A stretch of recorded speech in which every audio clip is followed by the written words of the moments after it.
हमारे चैनल को सब्सक्राइब करने के लिए लाल बटन को दबाएं और नए नए गानों को सबसे पहले सुनने के लिए घंटी को दबाएं। आप सुन रहे हैं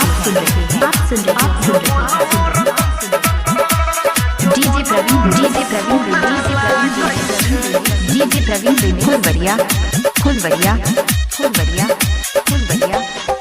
सैया एगो चोली के बिना जो बन सुना लागै छै। सैया एगो चोली के बिना जो बन सुना लागै छै, जो बन सुना लागै छै, जो बन मोरा सुना लागै छै।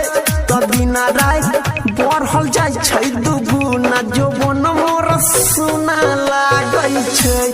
सैया एगो चोली के बिना जो बन मोरा सुना लागै छै। डीजे सुमित सतीश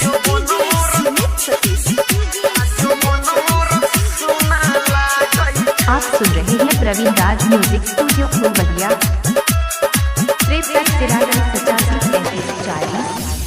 सैया जहिया तू छेल हो बहरवा कुछो बुझै नहीं छेल देवरवा।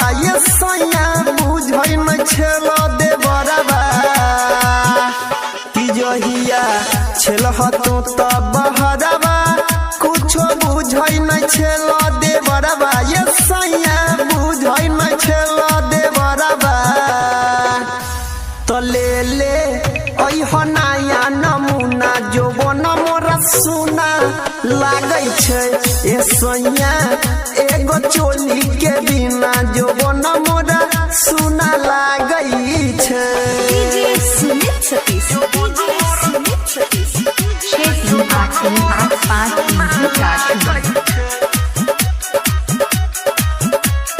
आप सुन रहे हैं प्रवीण राज म्यूजिक स्टूडियो फुलवरिया।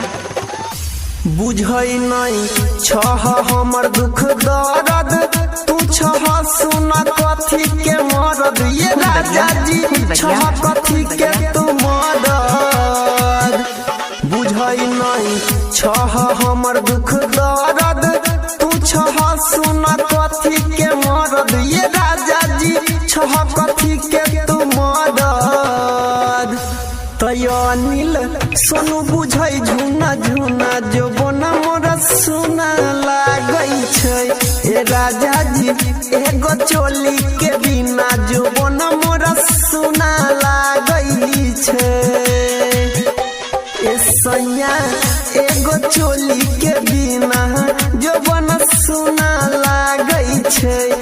सैया एगो चोली के बिना जो बन सुना जो बन सुना लागै छै, जो बन मोरा सुना लागै छै। त बिना राय बढ़ल जाय छै दुगुना, जो बन मोरा सुना लागै छै। सैया एगो चोली के बिना जो बन मोरा सुना लागै छै।